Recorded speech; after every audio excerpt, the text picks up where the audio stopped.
Buenos días. Lección aprendida, Luzma. Tremendo reto el que me ponen después de que esta vara quedó tan alta con estas speakers que hemos tenido y pues yo no les propongo un negocio muy grande, yo les voy a hablar un poquito de mí, nada fácil.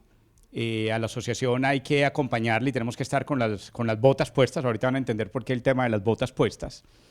No es fácil hablar de temas personales, no es fácil abrir el corazón en este mundo donde todos estamos desconfiando. Hay por ahí un indicador de que en Colombia el índice de desconfianza está en uno de los grados más altos que hemos vivido toda la vida. Y yo vengo de alguna manera a sembrar un poquito de confianza y a compartirles. Antes de hablarles de lo que les voy a hablar, aquí paso a la derecha, ¿cierto? Sí, o hacia dónde. Hacia la derecha, sí, perfecto. Me tocó hacer un pacto anoche en casa, porque esto que les voy a contar, habíamos definido unas reglas de juego hace muchos años de que no se hablaba de este tema jamás, nunca más.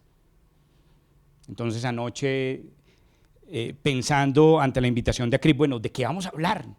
Liderazgo, ese tema tan complejo de liderazgo, ¿cómo lo abordamos desde una posición personal? Emprendimiento, todos escuchamos las historias de emprendimiento y a veces cansa, y yo como emprendedor entiendo que me vuelvo intenso con los temas de emprendimiento. Entonces, ¿de qué hablo? Y decidí ir por allá al baúl de los recuerdos y compartir con ustedes algo que incluso muchos de los amigos más cercanos no lo saben, ¿ok? Yo siempre hablo de que tengo un pasado oscuro y hoy voy a abrir ese pasado oscuro aquí con ustedes, ¿de acuerdo? Siendo muy niño y por la realidad que este país vivió y que desafortunadamente hoy muchos de nuestros jóvenes no recuerdan, Colombia vivió momentos muy oscuros y logramos salir adelante, y de este también vamos a salir adelante. Entonces lo que les quiero contar es que con menos de 20 años estaba yo al frente de una tripulación de un Black Hawk. Esto no es carreta, esto no era película, era mi vida. Mis compañeros del colegio estaban rumbeando, aprendiendo a manejar, y yo estaba en una circunstancia completamente distinta de la vida, enfrentando una Colombia muy diferente. Y aprendí el liderazgo no en el colegio, no en una universidad, sino que me tocó vivirlo en carne propia. Hoy yo soy papá de un adolescente de 15 años y anoche yo pensando, caramba, yo con unos añitos un poquito más de lo que tiene Tomás hoy, yo estaba viviendo cosas donde yo a este hombre no lo dejo ni arrimarse cerquita de lo que me tocó vivir a mí, y de eso les vengo a hablar hoy. De 3 lecciones importantes que una noche de terror nos enseñaron. Esa señora que ustedes ven ahí atrás es mi mamá, ya no está aquí, entonces por eso tomé la decisión de poner esa foto. Y para resumirles el tema del liderazgo en este ambiente, diferente a muchísimas cosas, decisiones mal tomadas cuestan vidas. Y cuando uno está al frente y recibe entrenamiento para volar un helicóptero, pues definitivamente hay muchísimas características que un piloto de helicóptero tiene. Una de ellas es la famosa visión periférica, que hoy en el mundo corporativo es fundamental tener visión periférica, ¿no? ¿Ok?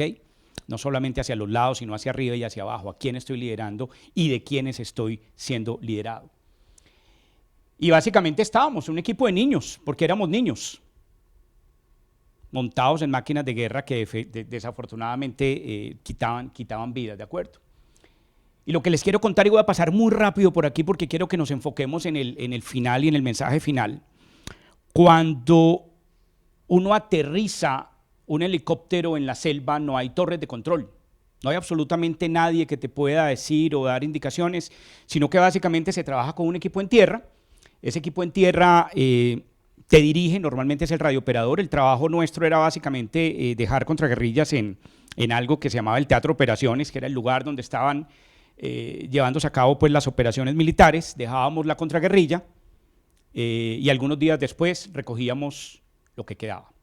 Eran equipos de 22 hombres con equipo y armamento. Normalmente era 60-40, ¿cierto? 60 volvían vivos, 40% restante eran bolsas que traíamos, ¿de acuerdo?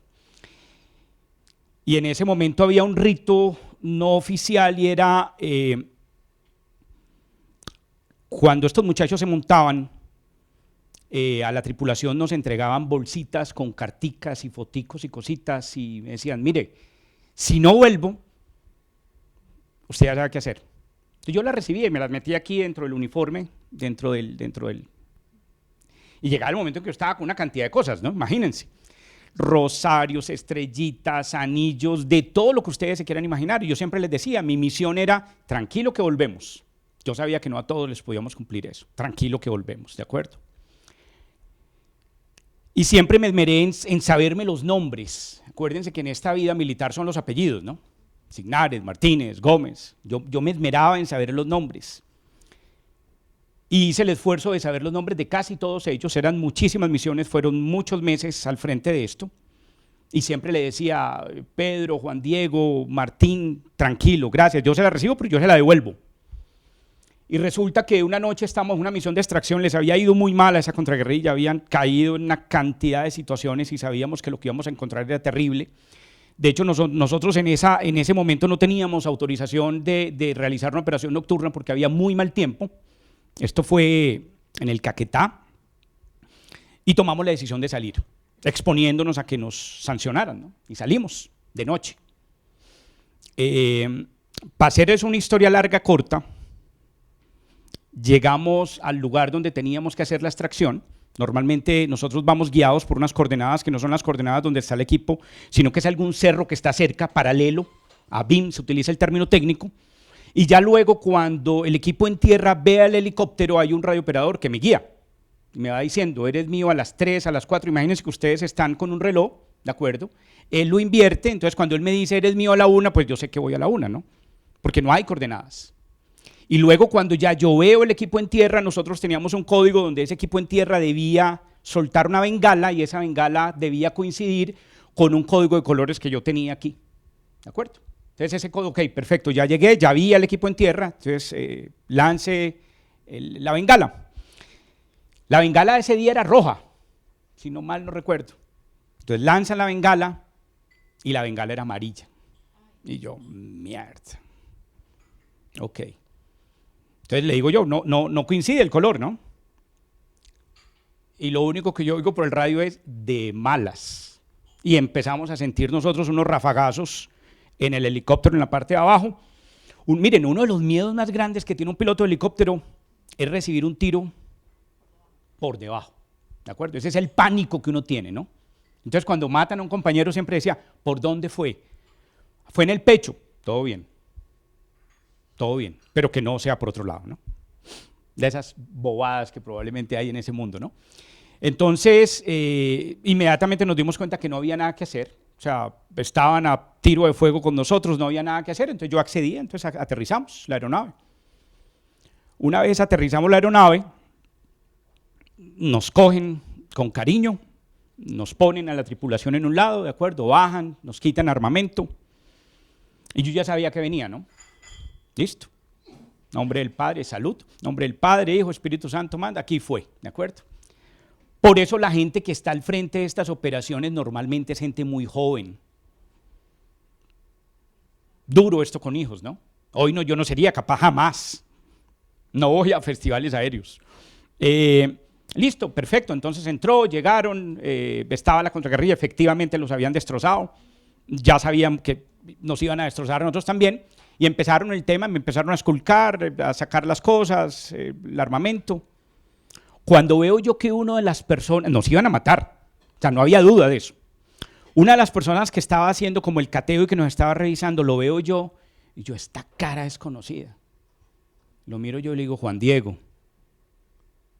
Sí, mi capitán. Yo no era capitán, yo era un subteniente, pero obviamente como en este mundo de la aviación todo el que está al frente es capitán, así no sea capitán. Yo, ¿qué hubo, hermano? ¿Qué pasó? Me dijo, discúlpeme. Yo, bueno. Este muchacho era uno de los soldados que estaba infiltrado y que yo le había recibido carticas y yo sabía que se llamaba Juan Diego. Y sabía que tenía una bebé que se llamaba Alicia, que había nacido hacía 20 días y que él era de Cúcuta. Nunca se me había olvidado. Le digo, hermano, en serio. Yo vi que el tipo se retiró y para hacerles el resumen corto, Juan Diego nos salvó la vida. Juan Diego fue y habló y asumió él probablemente un costo personal para que no nos mataran a los 4 miembros de la tripulación. Estábamos en guerra, gente, en guerra, o ellos o nosotros. Cuando nosotros capturábamos en operaciones donde habían pasado 1000 cosas, llegábamos y capturábamos gente viva y los llevábamos en el helicóptero volviendo a la base y no llegaban. No llegaban. Enfrentábamos situaciones de turbulencia en el vuelo de regreso que no llegaban. ¿Me entienden lo que les quiero decir? Muy complejo. Entonces, ese día yo entendí que el liderazgo no se impone, que no es un rango, que no es una voz fuerte, que no, el liderazgo se gana. Y yo aprendí 3 cosas esa noche que sigo aplicando hasta el día de hoy. 3 lecciones de liderazgo que me acompañan y que me han acompañado en todo este mundo de ahí para acá. La primera es que el tema de la escucha activa es fundamental. Fíjense que Luzma lo decían ahorita, ¿no? Muchas veces, buenos días, ¿cómo estás? Bien, qué bueno. No, vení, ¿qué pasó? ¿Qué hay ahí?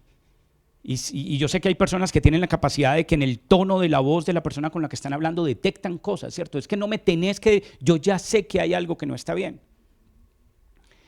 Liderar no solamente es ordenar, y esto aplica tanto en este mundo castrense y en este mundo militar como en el mundo corporativo. Es escuchar, pero es escucha activa. Gente, aprendamos los nombres de las personas con las que conversamos y con las que trabajamos, fundamental. Hay una cantidad de técnicas hoy en día que ayudan a recordar los nombres de las personas. No se vale decir, es que yo soy malísima para los nombres. No, ya no se vale esa disculpa. Entonces hay una cantidad de temas en los que vale la pena. Lo primero es empatía real. Autoridad sin empatía puede costar vidas, como de hecho hoy sabemos que ocurre. Y aquí es fundamental el tema de que el respeto genuino, cuando vos te ganás el respeto de la gente con la que trabajás, eso automáticamente muta y se transforma en lealtad, y la lealtad no se exige, la lealtad se gana. Y fíjense que les estoy hablando de un mundo militar donde teóricamente hay unas reglas donde hay que cumplir las órdenes. A mí me enseñaron desde que yo llegué, sí señor, no señor, y su orden cumplida, señor. Punto. ¿Ok? Y el otro, el tema del propósito. Fíjense que hoy hablamos mucho de propósito superior. Mi propósito superior en ese momento era volver vivos. Ese era mi propósito superior, y para mí es claro que ese propósito era el verdadero y único combustible, era la gasolina que nos mantenía a nosotros volando, poder volver vivos. Entonces, estas 3 lecciones me acompañan hasta el día de hoy, jamás se me olvidan y las intento aplicar a todo. Y cuando estamos en contacto con áreas de gestión de talento humano, ustedes también están al frente de helicópteros, solamente que no están volando sobre la selva, pero sí están volando sobre un ambiente de incertidumbre tremendo, complejo, porque tenemos que hablar de indicadores, porque tenemos que hablar de rotación, porque ahora Paola nos decía, ¿cómo hago para disminuir un cuadro en el 20%? ¿A quién saco? Y más aún cuando ha habido ese abordaje humano, y yo sé que cuando le voy a decir a Diego que me toca mandarlo para la casa, Diego es papá de 2 niños y su señora está esperando el tercero, ¿cómo hago? ¿Cómo lo manejo? ¿Cierto? Entonces definitivamente estos desafíos desde las áreas de talento humano son fundamentales, porque ustedes están al frente de operaciones que no tienen ese carácter militar, pero que sí tienen ese carácter que puede costar vidas. Y hoy, cuando hablamos de esta pandemia de salud mental, definitivamente el tema de lo que está ocurriendo con nosotros en las oficinas y en los lugares de trabajo tiene toda la implicación en lo que pasa en esa vida que no es de trabajo.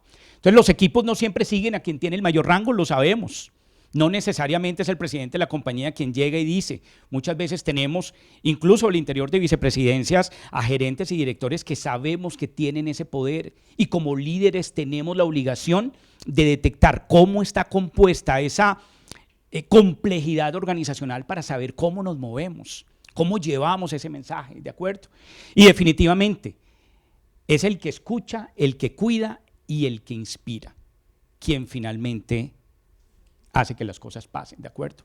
Entonces la propuesta que yo tengo es partir de un concepto que es un liderazgo humanista, de cómo ese liderazgo humanista basado en la relación uno a uno nos permite convertir a las organizaciones en organizaciones verdaderamente resilientes. Ahorita hablaba yo con Carlos de Forma Activa de cómo tenemos estas organizaciones mentalmente saludables. Hoy hablamos del tema de salud mental en prácticamente todos los escenarios en los que estamos, ¿de acuerdo?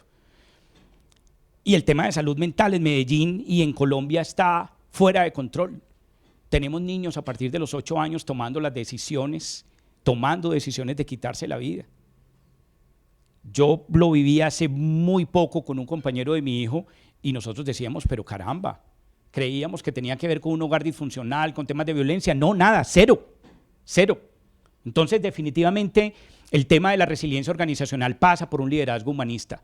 Y yo quiero dejarlos con un mensaje muy fuerte, y es que hay que cuidar a quienes cuidan. Esa es la nueva forma de liderar. Y sabemos que los líderes que tenemos nosotros en las organizaciones, que tienen bajo su responsabilidad equipos, procesos, metas que cumplir, definitivamente hay que cuidarlos, como en mi caso yo cuidaba a estos muchachos que no hacían nada diferente que cuidarnos a nosotros como país, ¿de acuerdo? Y definitivamente como cuando cuidamos bien al que cuida, el mundo cambia. Yo me fui al baúl de los recuerdos, intenté traer fotos como que no tuviesen ninguna mancha de sangre ni nada para que fuera políticamente correcto de compartir aquí, pero definitivamente cuando cuidamos bien al que cuida, el mundo cambia. Y para cerrar, todo esto, y Mario, te agradezco mucho el decirlo ahorita, nos motivó después de hacer un tránsito por el mundo corporativo, de trabajar en compañías, de estar casi 20 años fuera de Colombia, a cargo de equipos en diferentes segmentos, industrias, una lección de vida y un cáncer con final feliz en la familia nos llevó a fundar una compañía que inicialmente el pacto que teníamos con el oncólogo cuando estábamos sentados recibiendo esa noticia era busquemos un proyecto que nos permita dar propósito a la propia vida. Nunca nos imaginamos que fuese a ocurrir con esta compañía lo que está ocurriendo hoy. Yo no vengo a hablar de Tulbi ni nada de esto, simplemente es una compañía que entiende que lo que hemos negligenciado históricamente es el rol del cuidador, que cuando hablamos de primera infancia, claro que el niño es fundamental, claro que Sofía es muy importante, pero para que Sofía esté bien, quien cuida a Sofía tiene que estar bien. Y quien cuida a Sofía no siempre es la mamá. CEPAL tiene una estadística tristísima para América Latina y es que solamente el 51% de los que nacen vivos en nuestro continente tienen el privilegio de crecer con papá o con mamá. El 49% restante de los niños que nacen vivos en este continente están en manos de alguien más. Y solamente levanten la mano, miren a su alrededor con familia y amigos y pregúntense con quién están los hijos de las personas más cercanas a ustedes. Y ahí aparece, en toda la pirámide socioeconómica aparece el fenómeno de diferentes rótulos de cuidadores. Entonces lo que estamos haciendo con esta compañía es eso, es básicamente crear el manual de instrucciones que no viene con los hijos. Entonces nos enfocamos en cuidar al que cuida. Somos un sensor de riesgo psicosocial que permite hoy monitorear en tiempo real una cantidad de cosas. Claro, esto tenía que estar contaminado una cantidad de cosas de inteligencia, ¿cierto? Evidentemente no hay armas ni hay helicópteros, pero hay mucho. Y una de las maneras como defendemos la misión y tener ese propósito superior blindado era certificar a esta compañía como una compañía B que permitiese convertir el modelo de negocios en una fuerza del bien. Y eso es lo que hacemos. Tenemos una gran cantidad de compañías que confían hoy en todo el continente en esta iniciativa que, de nuevo, les digo, comenzó en una conversación con el oncólogo, ¿ok? Y mientras la persona a la que le daban la noticia se paraba al baño a llorar, yo le preguntaba, brother, ¿qué te debo preguntar? ¿Qué te preguntan? ¿Cuánto tiempo queda? ¿Qué hay que firmar? ¿Cierto? Y este fue el compromiso. Entonces, pues nada, para mí es un tremendo privilegio y un tremendo honor estar aquí. Gracias, Mario, gracias, equipo de ACRIP, por esta oportunidad. Y yo espero que no se les olviden esas 3 lecciones de liderazgo que valieron una vida completa. ¿Vale? Muchas gracias.